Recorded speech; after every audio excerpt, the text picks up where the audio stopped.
Mock me for not going to a strip club? Wait until your wife finds out. A bit of a backstory, but it makes the revenge even better. I've worked in software sales for the bulk of my career. About 10 years ago, my company was hosting its annual user conference in Las Vegas. As a sales guy, I pretty much had carte blanche on expenses as long as it involved clients. Expensive dinners, drinks, tables at clubs, etc. The only unbreakable rule was we couldn't pay for strippers. Having been in the industry long enough, I realized what guys would do to get around this. It was common for them to explain to a manager at a strip club, and then they would have the girls' tips added to the bottle service.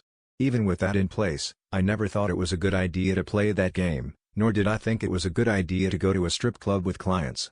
It was never a good look in my mind.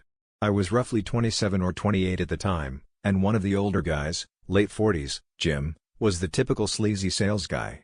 He would tell half-truths to prospects, overcharge them, oversell, etc. The type that creates a hassle for the services and implementation teams, but he still got paid so he didn't care. And when he got to Vegas, Jim would go crazy entertaining clients and himself. Sometimes he would go to dinner by himself, but say some senior VP was with him, and he also abused the stripper loophole.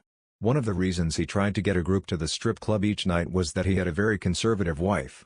She made the kids go to a local Christian school, and the family went to church every Sunday.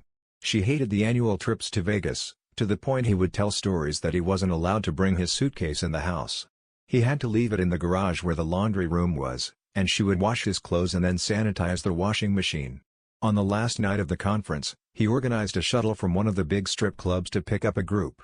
There were some open seats he was trying to fill to meet the minimum commitment for free entry to the club. Jim saw me speaking to a client and invited us. I declined. He started mocking me about being scared of pretty ladies, or that I would probably nut the first time one of them touched me, etc. This would have normally not bothered me, but he did it in front of my client. I stated, I don't want to go because I don't think it's professional.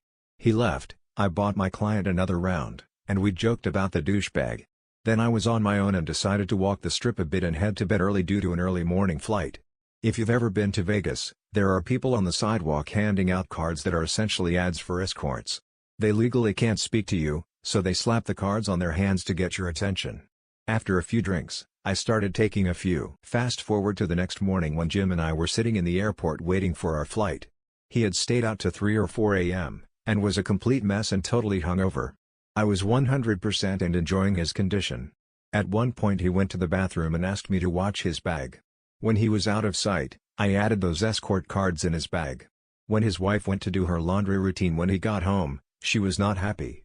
She didn't believe in divorce, but they were suddenly going to church 3 times a week and had a weekly counseling session with their pastor.